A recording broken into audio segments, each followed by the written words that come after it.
আপনারা শুনে রাখুন, আমার স্কুলের নাম গোকুলনগর গোবিন্দজি শিক্ষা নিকেতন। আমি নিমাই চাঁদ সিট এই স্বাক্ষর করেছিলাম বলে রঞ্জিত দাস চৈতন্যপুর প্রাইমারি স্কুলের টিচার আমাকে থ্রেটিং দিল যে এগুলো করছেন কেন।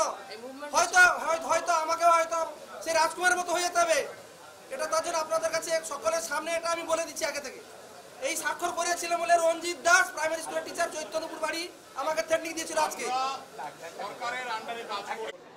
আমি গত পঞ্চায়েত ভোটে ভোটকর্মী হিসেবে প্রিজাইডিং অফিসারের কাজ করেছি এবং সেখানে আমার যে তিক্ত অভিজ্ঞতা তৈরি হয়েছে তাতে পর্যাপ্ত নিরাপত্তা কর্মী ছিল না এবং সেই নিরাপত্তা কর্মীর অভাবে আমাদেরকে লোকের বাড়িতে গিয়ে শেল্টার নিতে হয়েছিল এবং সেই বুথটা ছিল হিরারামপুর 117/2। সেই বুথের প্রিজাইডিং অফিসার হিসেবে লোকের বাড়িতে নিরাপত্তাহীনতায় ছিলাম এবং পরবর্তীকালে মিনিমাম 5 ঘন্টা পরে আমাদেরকে উদ্ধার করা হয়েছে। আমরা যখন টেলিফোনে জানাই ঘটনাটা তার 5 ঘন্টা পর মানে 5 ঘন্টার মধ্যে আমাদের অনেক কিছু ঘটে যেতে পারত। বিগত ইলেকশনগুলো করেছি এবং আমার চাকুরি শুরু হয় প্রাইমারি টিচারশিপ দিয়ে। পরবর্তীকালে আমি একটা হায়ার সেকেন্ডারি স্কুলে টিচিং লাইনে আছি। আমি আজকে ট্রেনিং অ্যাটেন্ড করেছি, অ্যাটেন্ডেন্সে সাইন দিয়েছি এবং যারা ট্রেনিং দিতে গিয়েছিলেন তারা আমার প্রশ্নের কোনো সদুত্তর দিতে পারেননি। আমার প্রশ্ন ছিল আপনারা প্রতিবারে যে সমস্ত কথাগুলো বলেন ওই কথাগুলোর বাস্তব রূপায়ণ কখনো ঘটে না। প্রথম কথা, সেক্টর অফিসার বুথে 3 বার কখনো ভিজিট করেছে বলে আমার 2004 সাল থেকে আজ অবধি জানা নেই এবং এটা বললেন ঠিক বলেননি।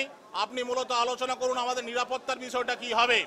গতবারে আমাদের নিরাপত্তা বিঘ্নিত হয়েছে, এবারে সেই নিরাপত্তার বিষয় কি হবে। উনি সম্পূর্ণরূপে মুখে কুলু বেটেছেন, অর্থাৎ উনি কোনো সদুত্তর দিতে পারেননি। ওনার বক্তব্য আমি শুধু ট্রেনিংটা দিতে এসেছি, আমি নিরাপত্তার বিষয়ে কিছু আপনাদের বলতে পারবো না। তার মানে আমরা বাড়ি থেকে আজকে ট্রেনিং নিতে বেরিয়েছিলাম, ট্রেনিং নিয়েছি এবং বুঝতেও পেরেছিলাম যে ওনারা কিছু হয়তো বলতে পারবেন না, কিন্তু সেটাই ঘটলো। কিন্তু আশা ছিল একটা যে ওনারা হয়তো শেষ মুহূর্তে বলবেন যে আপনাদের নিরাপত্তার কোনো ত্রুটি থাকবে না।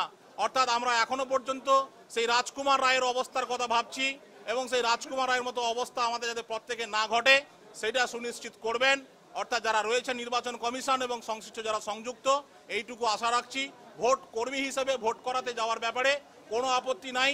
আমরা গভর্নমেন্টের সার্ভেন্ট এবং এটা আমাদের কর্তব্যের মধ্যে পড়ে এবং আমাদের বেঁচে থাকাটা আমার মনে হয় ফান্ডামেন্টাল রাইট বা মৌলিক অধিকার। এইটুকুই বলবো। এবং নির্বাচন কমিশনের সঙ্গে যারা যুক্ত আছেন, এই মুহূর্তে আমরা তো সবাই কমিশনেরই লোক, একটা অ্যাপয়েন্টমেন্ট লেটার আমাদের হাতে আছে। আমার নাম প্রভাস কুমার দাস, আমি রামপুর বিবেকানন্দ মিশন বিদ্যা মন্দির হায়ার সেকেন্ডারি স্কুলে একজন সহকারী শিক্ষক।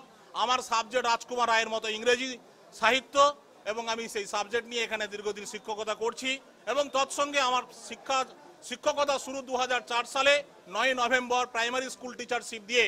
সেদিন থেকে আমি আজও পর্যন্ত ভোট করছি। অন্যের মতো কাউকে ধরে ভোটে নাম কাটাতে যাইনি, এবারও কাটাতে চাই না, ভোট করাতে যাব।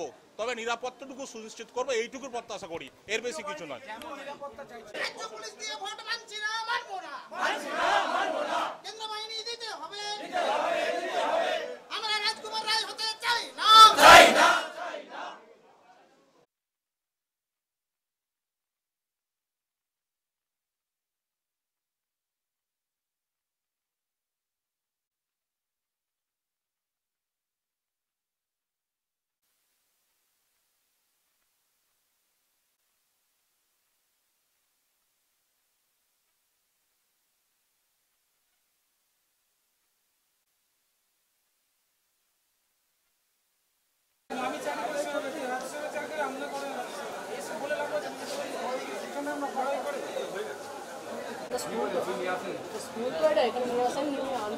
পাঠিয়েছেন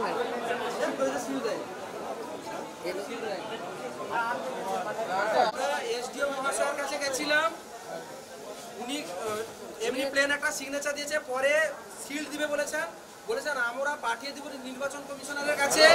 এবার কি স্টেপ নিবে, প্রত্যেকটা বুথে দিবে না দিবে সেটা আমরা সুনিশ্চিত করতে পারবো না। এ পর্যন্ত আমরা রিসিভ নিয়েছি কিন্তু সিলটা পরে দিবে বলেছে, এখন পর্যন্ত সিল দেয়নি এসডিও মহাশয়ের। কারণ বলছে আমার কাছে নাই। এটা তো অফিস নয়, অ্যাকচুয়ালি অফিস অ্যাকচুয়ালি নয়, অফিসে থেকে গেছে, উনি আনতে গেছেন, হাতে পাঠিয়েছেন, এলে এখানে স্ট্যাম্পটা আমাদের রিসিভ কপিটা করাবে। এই পর্যন্ত আমাদের অপেক্ষা করতে বলে। দেশ দেশ থেকে বিদেশ, জেলা থেকে ব্লক, রাজনীতি, খেলা, বিনোদন সমস্ত খবরে টাটকা আপডেট পেতে সাবস্ক্রাইব করুন আমাদের চ্যানেল হলদিয়া লাইভ।